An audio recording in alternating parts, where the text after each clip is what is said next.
With all the new gadgets and tech coming out, do you ever stop and think, which of these are actually going to change my life?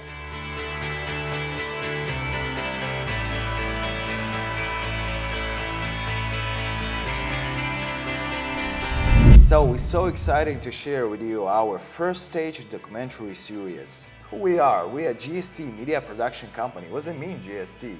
GST stands for Business Growth, Strategy and Technology. We merge creativity and business and create the best videos in the world. Alright. Our series is a deep dive into how technology shapes our work and life. Each episode zooms in on specific industries, showcasing the real impact of technology on our everyday lives. For our opening act, we turn the spotlight on technology companies at the forefront of innovation. And where better to start than CES 2024 in Vegas, the melting pot of all things tech. In our prep for CES, we couldn't help but notice a trend, a surge in solutions aimed at enhancing health, wellness and fitness. It was clear that this was where the story was leading us. On the ground at CES, our hunch was confirmed. Meeting even more exhibitors in health space, we made a decision. Our pilot episode will focus on health and wellness. How are these essential aspects of our lives being transformed through technology? Here we share with you the most inspiring moments from our interviews with the innovators leading the charge.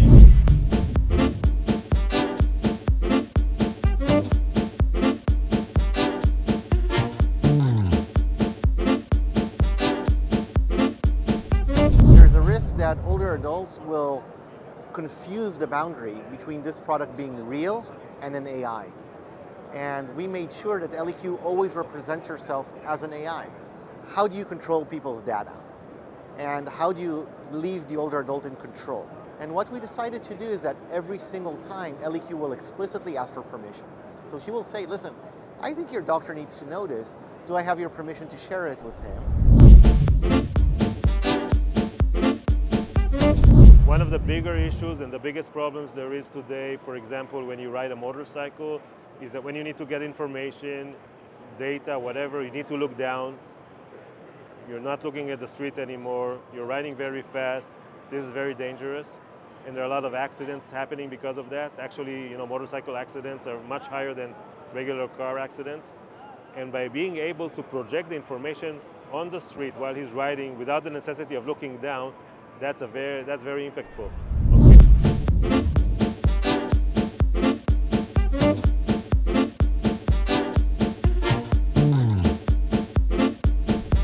And there's decades of literature linking the eye as a window to the brain.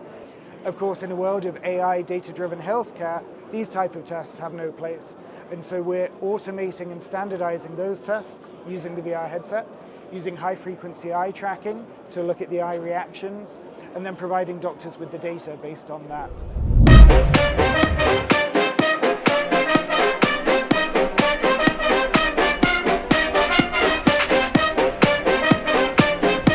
We build biopotential sensors that can pick up these signals, and then we use an AI that can translate that and interpret that, understand where you are looking, whether you are doing blink or not.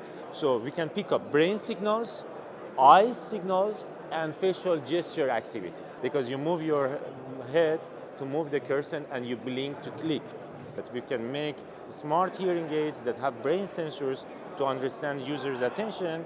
And when we know their attention, we can separate their sounds, their desired sound, enhance it and suppress the rest. So that was the genesis of the project.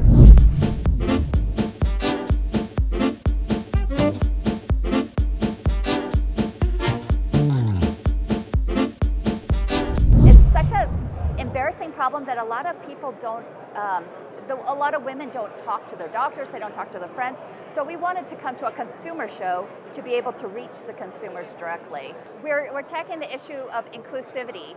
So all our competing devices are vaginal devices. For many cultures, vaginal devices is not even an option. For often the Middle Eastern, the Asian cultures,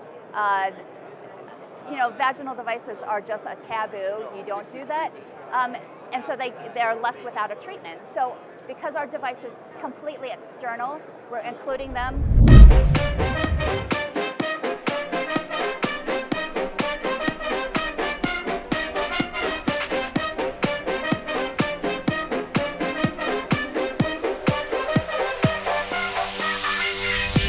We're working with virtual reality for mental health.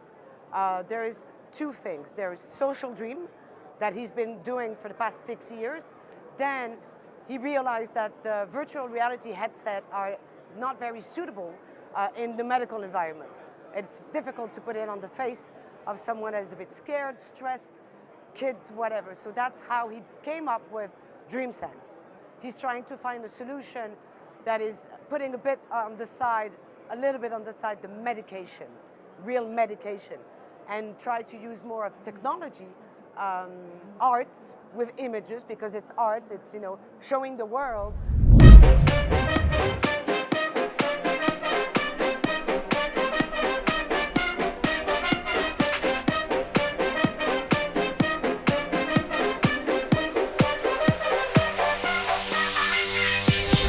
What I think is the most exciting thing is that if you're able to capture people's brain health, let's say you read 20 minutes a day, or let's say you spend a certain amount of time in front of screens, over time, the very specific durations of fixations and eye movement behavior while you're reading, we can actually use that to measure your cognitive load and to understand your brain health. It's likely to be able to help you isolate yourself from burnout by making sure that you don't continue to work when you're fatigued. It empowers the human to take decisions based on data. Wow, that was really very inspiring. So what's next? So we're planning an interview with the influencers and consumers, and we're looking forward to hear really deep stories how technology is affecting in our life right now.